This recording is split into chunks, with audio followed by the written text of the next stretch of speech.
देता है, कोई न कोई बात बताता है उस कविता के बहाने। तो जैसे इस कविता के बहाने कवि ने बताया है कि मनुष्य के जीवन में, यानी इंसान, हम सब लोग इंसान हैं, मनुष्य, हम सबके जीवन में कभी सुख आता है और कभी दुख आता है। तो सुख में हम लोग जो हमारे मन का होता है, अच्छा लगने वाला तो सब खुश होते हैं, तो कहते हैं हम सुखी हैं, खुश हैं। और जब कोई तकलीफ वाली बात हो जाती है तो मन दुखी हो जाता है, वो क्या होता है, दुख। तो इसी प्रकार सुख और दुख आते हैं इंसान के जीवन में। तो दुख में इंसान को बहुत दुखी नहीं होना चाहिए, परेशान नहीं होना चाहिए, कोई मुश्किल आए जीवन में तो अपने आप को इस प्रकार तैयार करना है कि वो दुख, वो तकलीफ जो है उसको हम दूर करें, मुश्किल को कैसे दूर करें, इसके बारे में सोचना है। तो वही बात हम कहना चाहेंगे कि इस कविता में कवि ने बताई है कि जिस प्रकार सुख और दुख मनुष्य के जीवन में आते हैं, उसी प्रकार बादल भी आते हैं और चले जाते हैं। देखा होगा बारिश वाले बादल आते हैं आसमान में, कितना बढ़िया है, और फिर चले जाते हैं। तो हम कविता को पढ़ेंगे और आप लोग मेरे साथ पढ़ोगे। बना बना कर चित्र सलोने, यह सूना आकाश सजाया, राग दिखाया, रंग दिखाया, क्षण क्षण छवि से चित्त चुराया, बादल चले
अपने सारे जो है सीख जाती है उससे। शिशिर प्रभात समझो कि बादल आए, जब बारिश की जरूरत होती है, फसल को सींचना होता है, पानी बरसता है तो खुशी होती है, वो सुख का दिन होता है, बढ़िया बादल आए चले गए। इसी प्रकार इंसान के जीवन में भी, मनुष्य के जीवन में भी कभी दुख आता है, तकलीफ आती है, कष्ट आता है, और कभी खुशी आती है, सुख आता है। फिर इसके बाद अब देखो बहुत महत्वपूर्ण बात कही गई है, 2 दिन सुख का, 2 दिन दुख का, मतलब 2 दिन का मतलब थोड़ा समय ना, कि 2 दिन सुख का होता है, 2 दिन का थोड़े थोड़े समय के लिए सुख और दुख आते रहते हैं। सुख दुख दोनों संगी जग में, संगी माने साथी, वेरी गुड।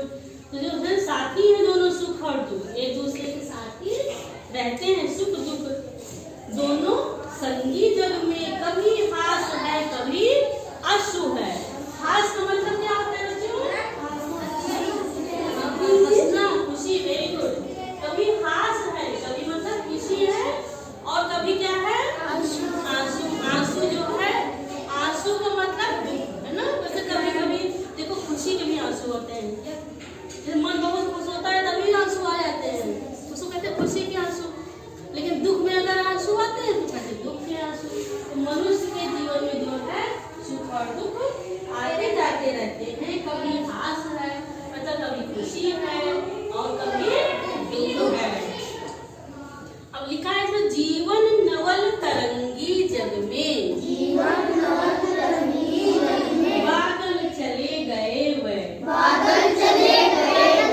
2 दिन पाहुन जैसे रहकर। अब इसमें देखो नई लहरों से युक्त। लहर क्या होती है जानते हो? क्या होता है? पानी की लहर, बहुत बढ़िया होता है, बहाव पानी का। तो जो लहर है, जैसे जीवन में जो है लहरें आती, लहर का मतलब अब देखो आज यहाँ इस समय स्कूल में बैठे हो, कुछ देर बाद घर जाओगे, है ना? तो बदलाव आता रहता है। जीवन कोई भी स्थिति जो है एक जैसी कभी नहीं रहती, हमेशा स्थिति बदलती रहती है। अब जैसे कि समय अच्छा लग रहा है, पढ़ रहे हो, और कभी काम ना तो डांट भी पड़ जाती है, घर में भी मम्मी कभी डांटती भी है, और कभी अच्छा काम करते तारीफ भी करती है, खुश भी हो जाती है। तो जीवन में इसी तरह से कभी अच्छी बात कभी बुरी बात, ये सब चलता रहता है, सुख दुख जो है वो चलता रहता है। तो जीवन में लहरें आती, इसी को कहा गया है लहरें आती हैं। लहरें का मतलब परिस्थितियाँ, नई नए बदलाव आते रहते हैं। 2 दिन पाहुन जैसे रहते हैं। पाहुन कौन होता है? अतिथि या मेहमान, बहुत अच्छा होता है। तो जो है बादल जैसे मेहमान आते हैं घर पे, 2 दिन रहते हैं फिर चले जाते हैं, उसी प्रकार कवि ने, जिसने कविता लिखी है, उन्होंने बताया है कि 2 दिन पहुने की तरह, मेहमान की तरह रह करके बादल चले जाते हैं। तो इस प्रकार इस कविता में क्या बताया है कवि ने? खड़े होके बताओ बेटा। हाँ सही बताओ। सुख दुख के बारे में बताया है। ये सुख दुख मनुष्य के जीवन में आता है और जाता है। तो ये कविता सुख दुख के बारे में कि बादल चले गए। चलो बच्चों इसको पढ़ना है। फिर कौन पढ़ेगा? जयेश पढ़ा बेटा। हाँ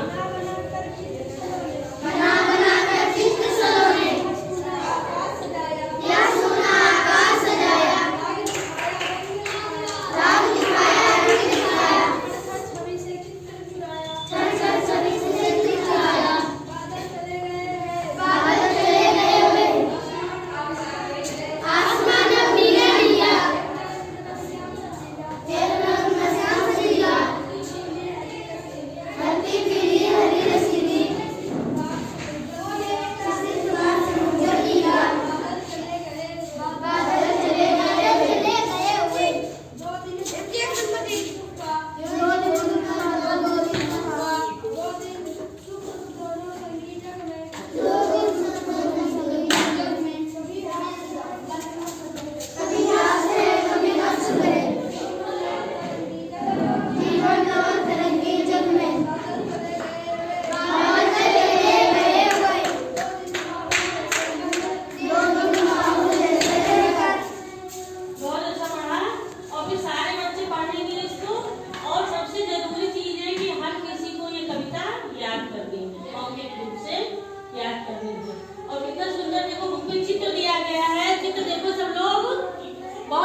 दिखाएंगे।